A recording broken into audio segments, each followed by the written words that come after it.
आज के इस वीडियो में हजारीबाग जिले में टोटल 4 विधानसभा क्षेत्र हैं। यहाँ के विधायक कौन हैं, इन विधायकों की टोटल संपत्ति कितना है, इनका एजुकेशन क्वालिफिकेशन मीन्स ये कितना पढ़े लिखे हैं, जिसके कारण कि इनके द्वारा यहाँ की शासन व्यवस्था को ठीक प्रकार से संचालित किया जा रहा है कि नहीं, और इन क्षेत्रों के रोचक तथ्यों के बारे में जानेंगे। इन विधानसभा क्षेत्रों में पहले नंबर पर हजारीबाग विधानसभा क्षेत्र आ जाता है, दूसरे नंबर पर बड़कागांव विधानसभा क्षेत्र, तीसरे नंबर पर बरही विधानसभा क्षेत्र, चौथे नंबर पर बरकट्ठा विधानसभा क्षेत्र आ जाता है। अभी हजारीबाग विधानसभा से विधायक है मनीष जायसवाल। जब 2019 में विधानसभा का चुनाव हुआ था तो इन्होंने कांग्रेस के उम्मीदवार पीसी प्रसाद मेहता से 51,812 अधिक वोट प्राप्त करके ये विधानसभा चुनाव को जीते थे। और आपको बता दूं कि इससे पूर्व जब 2014 में विधानसभा का चुनाव हुआ था तो तब भी मनीष जायसवाल ने अपनी जीत को दर्ज किए थे और लगातार ये 2 विधानसभा चुनाव 2019 और 2014 का विधानसभा चुनाव को जीत चुके हैं। संपत्ति की बात की जाए तो मनीष जायसवाल झारखंड के तीसरे सबसे बड़े धनीवाद विधायक हैं। 2019 में जब विधानसभा का चुनाव हुआ तो मनीष जायसवाल ने हलफनामे में अपनी टोटल संपत्ति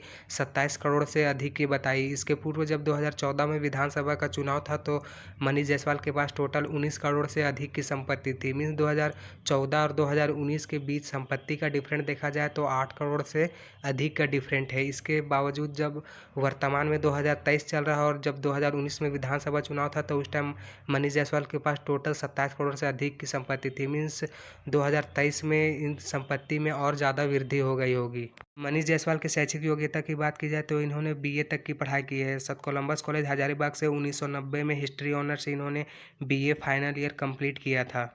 अब बात कर लेते हैं बड़कागांव विधानसभा क्षेत्र के बारे में। तो यहाँ की विधायक है अम्बा प्रसाद, जो एक महिला युवा विधायक है। इन्होंने 2019 में जो विधानसभा का चुनाव हुआ था उसमें आजसू पार्टी के उम्मीदवार रोशनलाल चौधरी से 31,514 अधिक वोट प्राप्त करके ये विधानसभा क्षेत्र को जीती थी। ठीक इसी तरह 2014 में जो विधानसभा का चुनाव हुआ था उसमें इनकी माता निर्मला देवी भी यहाँ की विधायक रह चुकी है। ठीक इसी तरह 2009 में जो विधानसभा का चुनाव हुआ था उसमें इनके पिता योगेंद्र साव यहाँ के विधायक रह चुके हैं और झारखंड के पूर्व मंत्री भी। अम्बा प्रसाद के पास टोटल संपत्ति की बात की जाए तो 2019 में जो विधानसभा चुनाव हुआ उस हलफनामे में अम्बा प्रसाद ने खुद के पास 4 लाख से अधिक की संपत्ति बताई। जबकि 2014 में जो विधानसभा चुनाव हुआ उस टाइम इनकी माता निर्मला देवी के पास टोटल 4 करोड़ से अधिक की संपत्ति थी।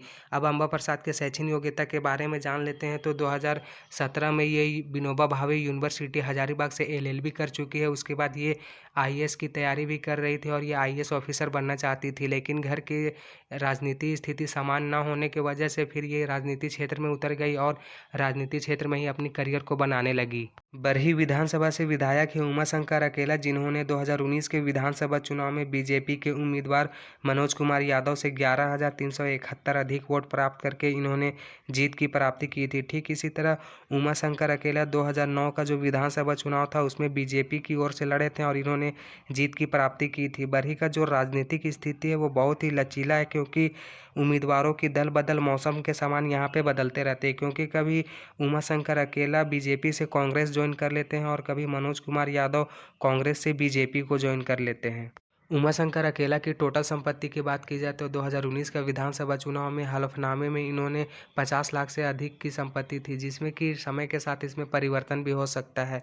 अब इनके शैक्षिक योग्यता के बारे में जान लेते हैं। तो इन्होंने 1974 में गया कॉलेज से ग्रेजुएशन तक की पढ़ाई को कंप्लीट किए हैं। बरकट्ठा विधानसभा क्षेत्र से विधायक हैं अमित कुमार यादव। इन्होंने 2019 के विधानसभा चुनाव में बीजेपी के उम्मीदवार जानकी प्रसाद यादव से 24,812 अधिक वोट प्राप्त करके इन्होंने जीत की प्राप्ति की। इसके पूर्व जब 2009 में विधानसभा चुनाव हुआ था तो इन्होंने बीजेपी की ओर से चुनाव लड़के ये चुनाव भी जीते थे।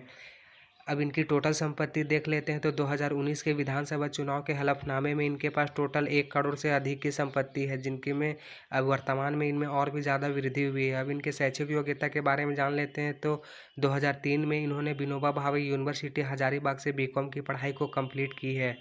हजारीबाग जिले से आप कौन से विधानसभा क्षेत्र से आते हैं ये कमेंट करके ज़रूर बताएं। वीडियो अगर पसंद लगा हो तो वीडियो को लाइक कर दें।